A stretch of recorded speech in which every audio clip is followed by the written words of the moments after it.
Dalam hadis Nabi SAW termasuk dosa yang besar.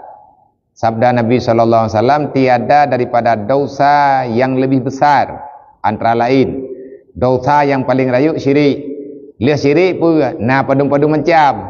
Di antara sabuh macam daripada padum-padum macam dosa yang raya setelah syirik, ini pegah oleh Rasulullah, adalah yang bunyi Allah Ta'ala adalah dosa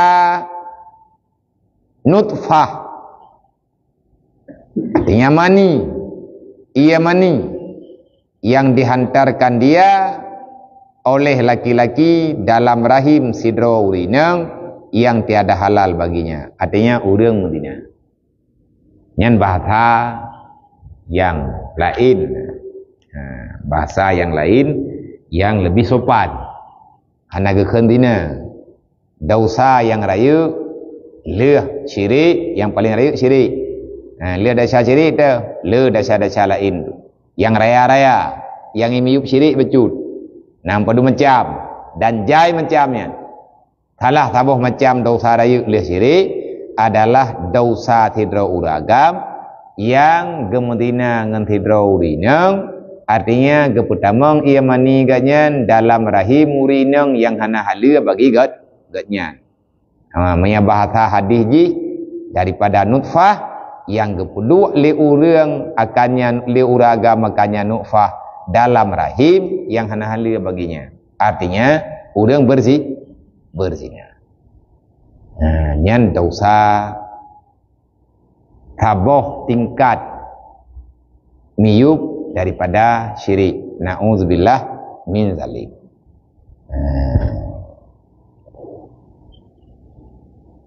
Dan lagi sabda Nabi SAW, bahwasanya bagi ahli neraka itu ada suara yang keras daripada bau busuk farat orang yang berzina. Orang yang berzina inang dan agam tengah huruf kiamat camp, ukuran camp ho yang ijak hai thotu. Orang lan nerakanya le macam makhluk neraka dari golongan manusia yang hai tuang le orang neraka. Diu thi tapi anak dah hoja adi.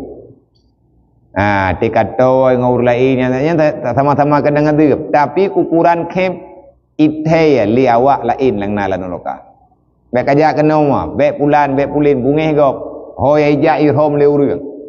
Mang kibang cara gerempak rom urang. Kakak home kena kempeki-peki kerana putra masalah ada kebusukan yang luar biasa dalam neraka, dan kebusukannya hai terima oleh siapa saja adalah bau busuk,